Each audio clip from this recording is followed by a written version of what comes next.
एक वो लगता है जब कोई हमारा समाज का साथी हमारे समाज का वीर अहीर जब अपनी शहादत देके जब हमारे आता है तो उसके कंधे पे कहीं ना कहीं किसी और रेजिमेंट का नाम लिखा होता है, तो उसको पूरे समाज का दुख होता है। इस तरह इसलिए हम ये चाहते हैं कि जब भी हमारा वीर अहीर कोई शहीद जाए तो उसके कंधे पर अहीर लिख के नाम आए। तो जो सर बनेंगे और सैनिक स्कूल में बच्चों को भर्ती होने में दिक्कत आती है, जब रेजिमेंट नहीं होती, इसका बहुत खामियाजा है। जब जनरल कर्नल ऑफिसर हमारे अपनी बहुत ताकत से पैदा होते हैं, अगर हमारी लगता है कि सरकार अब एक बार फिर आप लोगों ने एक प्रेस वार्ता के जरिए सरकार को चेताया, क्या सरकार आपकी मांगे मानेगी? मांगे देखो, जितने भी हमारे यहाँ के मंत्री हैं, सेंटर में मंत्री हमारे भूपेंद्र यादव जी हैं, हम इलाके के लोग अभी अपनी मांगे उनके पास रखी थी और उन्होंने आश्वासन भी दिया है हमारे को, बोले जी मैं आगे आपकी मांग जरूर उठाऊंगा। और हमारा तो 2018 से हमारी मुहिम चल रही है। भाई अरुण यादव जी ने यहाँ खेड़ की डोला टोल प्लाजा पे मैं शुरुआत की थी, तो जब से हम गांव-गांव, चाहे वो पूरा दक्षिणी हरियाणा के अंदर खासकर अपना चाहे रेवाड़ी हो, चाहे महेंद्रगढ़ हो, चाहे और कहीं भी हो, तब हम जब से रुक नहीं रहे हैं। यदि सरकार अभी भी नहीं चेतती है जी, तो आगे की क्या रणनीति है? रणनीति हमारी यही है, जब तक यही रेजिमेंट हमारे कंधे पे लिखेगा नहीं जाएगा, जब तक हम रुकेंगे नहीं। चाहे हमें कितना भी बड़ा आंदोलन करना चाहिए, चाहे हमारी जान चली जाए, अब की बार यही रेजिमेंट लिखवा के रहेंगे। ठीक, थैंक यू। लेकिन अभी तक कोई फैसला नहीं लिया गया है कि एक बार फिर दक्षिणी हरियाणा से चिंगारी लगी है। आप क्या लगता है कि इस बार अपना हक ले पाएंगे? जब 1857 में भारत की आज़ादी की लड़ाई भी यहीं से चिंगारी शुरू हुई थी, दक्षिण हरियाणा से राव तुलाराम जी ने चिंगारी शुरू की थी और कृष्ण के वंशज आखिरी दम तक हम मांग करेंगे। हम तोड़ फोड़ में विश्वास नहीं करते। हम कृष्ण ने जैसे महाभारत के युद्ध में आखिरी में भी शांति प्रस्ताव लेकर दुर्योधन के पास गया कि भाई तू 5 गांव दे दे, दुर्योधन कहने लगा भाई 1 इंच जमीन ही नहीं दूंगा, तो कृष्ण ने वहाँ भी कहा था क्योंकि कृष्ण के वंशज हम आखिरी तक मांगेंगे। तो भगवान कृष्ण ने कहा था अब क्षमा याचना नहीं अब रण होगा, याचना नहीं अब रण होगा, इस रण होगा।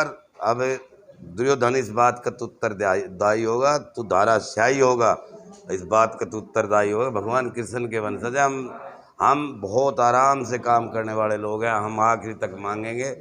अब उस रण का टाइम आएगा तो रण करने के लिए अब हमारे नौजवान तैयार है। परमात्मा हम तो उस भगवान कृष्ण के मार्ग पे चल रहे हैं, हाथ जोड़ के भी मांगेंगे, अपने नेताओं से भी मिलेंगे। पर अगर लड़ाई की जरूरत पड़ी, आंदोलनों की जरूरत पड़ी तो दिल्ली में जाके आंदोलन भी करेंगे। Thank you. आज एक प्रेस वार्ता का आयोजन किया गया था, किन मुख्य मांगों को लेकर आज प्रेस वार्ता की गई? आज की जो प्रेस वार्ता की गई है, ये जो संयुक्त अहीर रेजिमेंट सबने ट्रस्ट बनाया है, ये अहीर रेजिमेंट बनवाने के लिए ट्रस्ट बनाया है और ये जो ट्रस्ट आगे क्या क्या करेगा उस रणनीति को बताने के लिए कि अब हम आगे जाके हमने अपने कोर कमेटी के सदस्य बना लिए हैं और अब हम आगे जाके गाँव में जा रहे हैं, गाँव में कमेटियाँ गठित करेंगे। और इसके अलावा जितने भी हमारे हरियाणा के समाज, हरियाणा प्रदेश में जितने भी यादव के संगठन हैं, ये जो अहीर रेजिमेंट के लिए संघर्ष कर रहे हैं, उन सभी संगठनों को एक किया जाएगा और उन सभी संगठनों को एक मंच पे लाके पूरे हरियाणा प्रदेश से ताकत से ये मांग उठाई जाएगी। और फिर हरियाणा प्रदेश पूरे जितने भी और प्रदेशों में ये इस मांग को, जो विभिन्न प्रदेशों में जो लोग अपने अपने स्तर पर उठा रहे हैं इस मांग को, उनको भी एक मंच पर लाया जाएगा और पूरा देश मिलकर 26 करोड़ यदुवंशी मिलकर इस बार इस मांग को पूरी ताकत से उठाने का काम करेंगे। से आपकी मांगे चली आ रही है, लेकिन कोई भी सरकार अभी तक उस पर कोई निर्णायक फैसला नहीं ले पाई। क्या लगता है कि अब चुनाव नज़दीक है कुछ प्रदेश में और साथ ही साथ अब आने वाले हैं जो लोकसभा के चुनाव, तो उससे पहले क्या ये चेतावनी सरकार? ये सर जो ये मांग हमारी वर्षों से मांग है, लेकिन इस बार इस मांग को लेकर युवा बहुत जोश में है और युवा आज के दिन हर यादव के युवा में एक जज्बा आ गया है कि जब हमारा सबसे ज़्यादा, आप पूरा इतिहास उठा के देख लिए, कारगिल युद्ध देख लीजिए, चाहे संसद पे हमला देख लीजिए, चाहे रेजांगला युद्ध देख लीजिए, सबसे ज़्यादा शहादत है वो अहीर कौम की रही है। अब युवा इसके लिए बहुत ज़्यादा जागरूक हो चुके हैं कि हमारे जब वीर शहीद जब कोई हमारा बॉर्डर पर होकर आता है तो उसमें अहीर लिखा होना चाहिए। और इस मांग को लेके अब गाँव की पंचायतों से मांग उठने लगी है और एक नारा अब पूरे देश में लगने लग गया है कि वोट वही पाएगा जो अहीर रेजिमेंट बनवाएगा।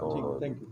सालों से आपकी मांग चली आ रही है, अदर जो कम्युनिटी है उनके रेजिमेंट बनी है, लेकिन अहीर रेजिमेंट अभी तक नहीं बन पाई, उसके पीछे क्या कारण है?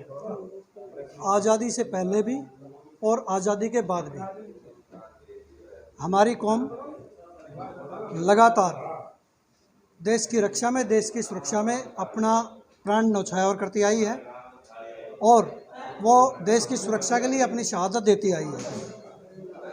वर्षों से हमसे पूर्व में भी और अभी भी लगातार अहीर रेजिमेंट के लिए हम लोग मांग रख रहे हैं। इससे पूर्व की सरकारों ने भी इस मांग को हमारी को अनदेखी किया है और मोदी जी सरकार जो कि सैनिकों को सबसे ज़्यादा सम्मान देती है, तो इस सरकार से भी हम बार बार अपील करते आ रहे हैं कि भाई जितनी जल्दी हो सके इस अहीर रेजिमेंट का गठन कर दिया जाए। पता नहीं किन कारणों से सरकार हमारी इस बात को नहीं सुन रही है। हम निवेदन करते हैं, जगह जगह आपने ज्ञापन दिए हैं अपनी मांग उठाने के लिए, वो प्रदेश सत्र की बात हो, मुख्यमंत्री की बात करें, स्थानीय सांसद की हम बात करें या फिर उनके द्वारा जो मांग उठाई गई है। देखिए इसके लिए लगातार जो हमारी ये कमेटी है दक्षिण हरियाणा से अभी बन के काम कर रही है, जो पूरे देश में आने वाले समय में काम करेगी। और हम चाहे वो यहाँ के हरियाणा के मिनिस्टर हो, चाहे वो यूपी या बिहार के मंत्री हो, उन सभी के मार्फत इसका संसद में भी, राज्यसभा में भी, हरियाणा विधानसभा में भी, भिन्न भिन्न विधानसभाओं में, भिन्न भिन्न प्रदेशों की विधानसभाओं में इस रेजिमेंट को लेकर बार बार ये मुद्दे उठे हैं। और हमारा ये प्रयास है कि लगातार इस मुहिम को हम अपने ज़िले से आगे बढ़ाकर प्रदेश में और प्रदेश से बढ़ाकर फिर देश में ले जाकर इसका बहुत बड़ा संख्या में इकट्ठा करके आगे की कार्रवाई इस पर रणनीति तैयार करेंगे।